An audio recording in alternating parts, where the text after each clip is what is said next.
So I guess I have to apologise for not doing any videos for the last few weeks.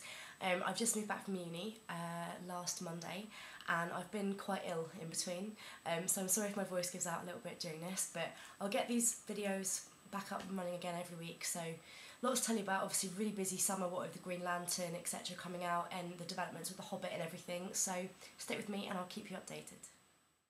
So first things first, it wouldn't be right to not do a shameless little plug for my new website. I've moved away from Blogspot and I moved over to WordPress. I had nothing against Blogspot, but I just think for me WordPress is going to work a little bit better for what I want to do. Definitely going to be some interesting things going on over the summer. I'm going to Empire Big Screen at the O2 for 2 days in August, so going to be taking a video camera up there and going to be hopefully recording some panels, so keep your eyes peeled and hopefully you'll see some nice lovely famous people on your computer screens very soon.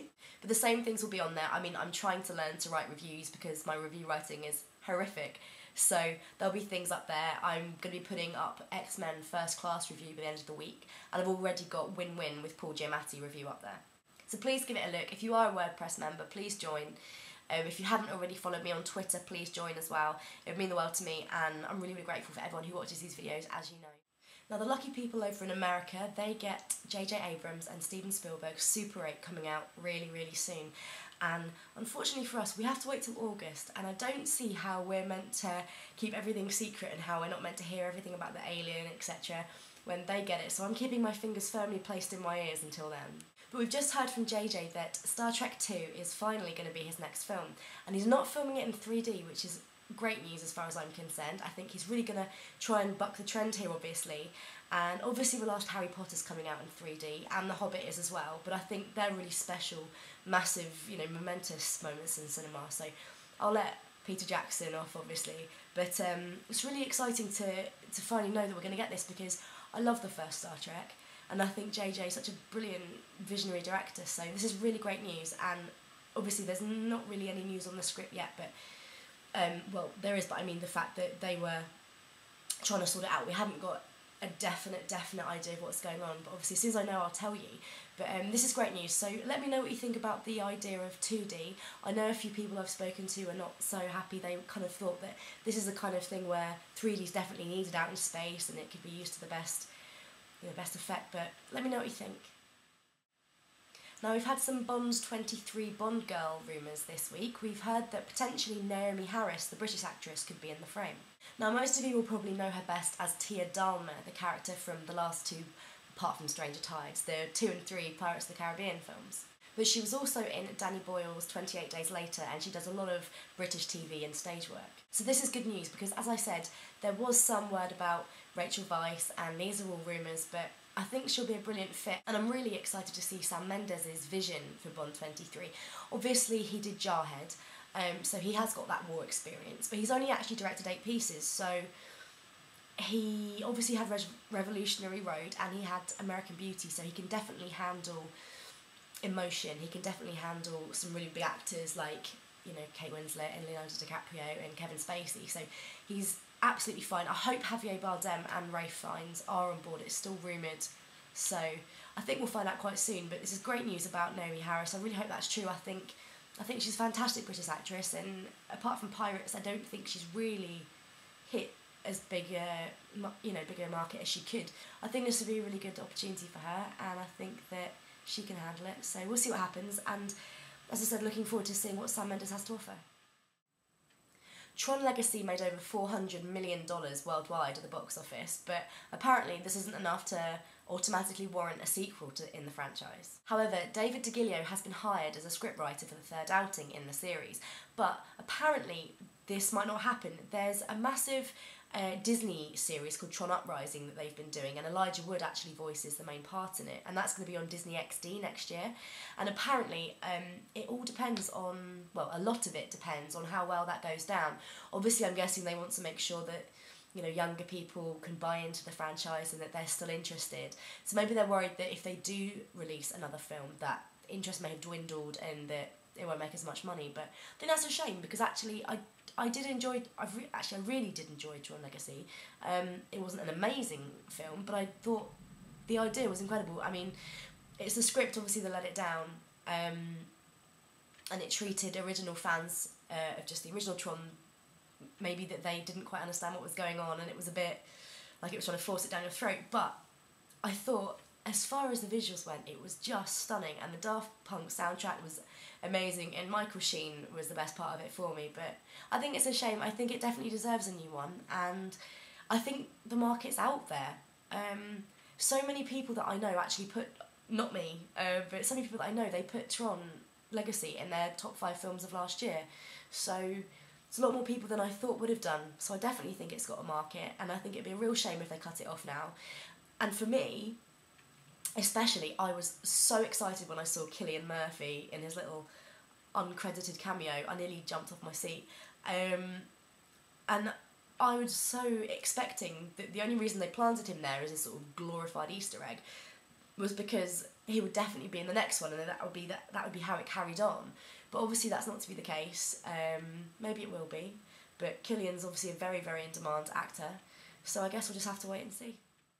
Okay, so as I've told you previously, Leonardo DiCaprio has turned down 2 Quentin Tarantino films before, and he was meant to be Hans Landa, the part that Christoph Waltz won the Oscar for in Inglourious Basterds. Now, it seems that Tarantino has finally pinned DiCaprio down, and he's in talks to be in his new film, Django Unchained. Now, I really, really hope that the talks all go through and that he gets this part, because I really want to see DiCaprio play a villain. And this villain is called Calvin Candy, and I'll give you what the little press release says about the character, and it's very unlike DiCaprio, and I think it would be really, really great to see him play this sort of part. So, Calvin Candy. He is a charming but ruthless proprietor of Candyland, a despicable club and plantation in Mississippi where female slaves are exploited as sex objects and males are pitted against each other in Mandingo-style death matches. Candy is a slave's worst nightmare, and the freed slave Django must cross him in order to reclaim his wife. So, as I said, very unlike DiCaprio, this is the kind of part that I think would suit, if you're thinking, you know, typecasting people, maybe Christoph Waltz. But Christoph Waltz is expected to play a German dentist turned bounty hunter who helps Django, who Will Smith is apparently the #1 choice for. I really, really, really want Will Smith to be in this. I think he's such a great actor, and I was talking with someone last night about him, and we were saying how he can do everything, really. I think he's a fantastic actor. He really can do really sensitive things. He's obviously got Hancock in I Am Legend. He can do the action, you know, your atypical action star. And I think Tarantino could do wonders for his career right now, and I think it'd be a really, really fantastic move if he gets this part. But we've also got the British actor Idris Elba. I'm not sure if all of you know who he is, but he was in Thor, and also he is in The Wire. So he's got a very big British and American following, and a lot of people on IMDb, they've been saying, and on Deadline, on the message boards have been saying they think Idris Elba's a really, really good choice. So this could be a really great role for DiCaprio, a bit different to the other things he's done. He's got Clint Eastwood's J. Edgar coming out, where he's playing J. Edgar Hoover, so he's got that biopic, so this would be a really different role to pit up against that. So I'm hoping he gets it. Obviously I'll be the first to let you know. So fitting in nicely with the release of Pegg and Frost's Pool on DVD on Monday, Simon Pegg has been talking, and he has been saying how him and Edgar Wright, they're about to start writing their final film in the Three Flavours Cornetto trilogy. Now, for those of you who are confused as to what that means, that's basically the third piece for them. They've obviously had Shaun of the Dead, then they had Hot Fuzz, and this one, which is called The World's End, which is the working title. Now, this is really great news. I'm a massive, massive fan of all three of them. Scott Pilgrim, directed by Edgar Wright, was in my top 5 films of last year, 100%, and completely underrated, completely underseen, and I beg all of you, if you've not seen it, go and buy it. I think it's absolutely incredible. I'm ashamed to admit I've actually yet to see Pool. Not been to cinema a lot recently at the end of uni, obviously with coursework and stuff, but gonna see it as soon as possible. Obviously gonna try and buy it this week and get to see that. Looking forward to that one, obviously with Jason Bateman, who I think is fantastic. But the great thing is that now America know who all three of them are. I mean, maybe not Edgar Wright quite so much, but he's got Ant-Man that he's been working on forever, so, you know, and he's good buddies with Quentin Tarantino, so he's obviously he knows the right people, and he's schmoozing with the right guys to help him definitely get his career noticed out there. But Simon Pegg obviously would be the best known out there with Run Fat Boy Run, obviously Star Trek as well, which has obviously done great things for him, and obviously the sequel now that I've just been talking about. Nick Frost, obviously best known for things he does with Pegg, but he did have Attack the Block, which at South by Southwest in America had an amazing midnight review reaction. So he's not unknown out there, and obviously Paul, because of the Saturday Night Live cast they had with him, because of Kristen Wiig and because of Bill Hader, that's obviously, and Sigourney Weaver, that's obviously done wonders for them. So obviously this film, I think unintentionally and subconsciously they will have to think about their bigger audience, but I think the thing with the three of them is that they always do what they want, and I think that's what makes them so great. Simon Pegg was saying in the interview that I read that he didn't want to be predictable. He didn't want to do anything that anyone would expect from them. And I think Hot Fuzz and Shaun of the Dead are very similar in the way that they, you know, they've got the same sort of, if you know the bits like where it changes, like for example in Hot Fuzz, Nicholas Angel goes to his locker and he like slams one thing and then it's like something else happens really quickly. And then in Winchester, say in Shaun of the Dead, it's like pint change. I can't explain it, but they're like little short montages. Very quick paced style, very funny, all their films obviously, so I think expect a comedy, I think that's a given, but I think maybe expect something a bit more big budget, and at World's End sounds a bit ominous. I mean obviously Shaun of the Dead and Hot Fuzz weren't the, obviously they were funny, but they weren't the funniest scenarios, you know what I mean, a bit bleak with humour. So really interesting, actually could honestly be one of my most anticipated projects I think now. But yeah, enough of a ramble about them. Obviously you can tell I love them, and actually let me know what your favourite films of theirs are, definitely. I'd be really interested to know. There's a massive Hot Fuzz Shaun of the Dead debate. Whack it on my Facebook or underneath in the comments section here, and it'd be nice to see what your favourite things are, or if you dislike them, let me know.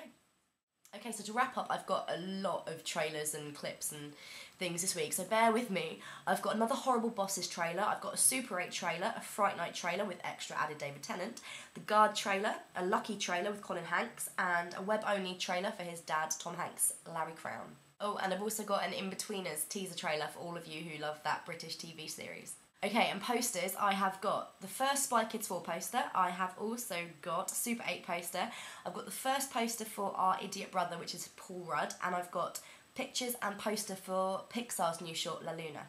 And you would forget one, I've also got a Three Musketeers poster. And then I've got 11 Harry Potter 7 banners. Quite a few. Okay, and then clips, I've got a new Deathly Hallows clip, I've got the first look at the Super 8 monster, which I'm not going to look at because I want to wait till August. I've got a clip from The Help, I've got a Rise of the Planet of the Apes clip, I've got 8 Green Lantern clips, I've got Harry, Ron and Hermione's first ever screen test, which is very, very cute. And that is it. Oh no, I've got 3 Captain America TV spots as well. And then photos, I've got set photos from Wes Anderson's Moonrise Kingdom, which I'm really looking forward to. I've got the first look at Sacha Baron Cohen as the Dictator, which he stars in with Anna Faris and Ben Kingsley. And then I've got some Hunger Games set photos which star Elizabeth Banks as Effie Trinket. And the 2 last things, I've got a fantastic little video from YouTube of the Alamo Drafthouse Cinema in America where they kick someone out who used their phone in the cinema, and it's her voicemail to them. It's absolutely fantastic. And then lastly, everyone should go and visit arcanemovietees.com. They have got some amazing, amazing t-shirts. My favourite has to be the one from Memento from the Tattoo Parlour, and also the Derelict one from Zoolander. So give them a look, they're fantastic, and give them your support, guys.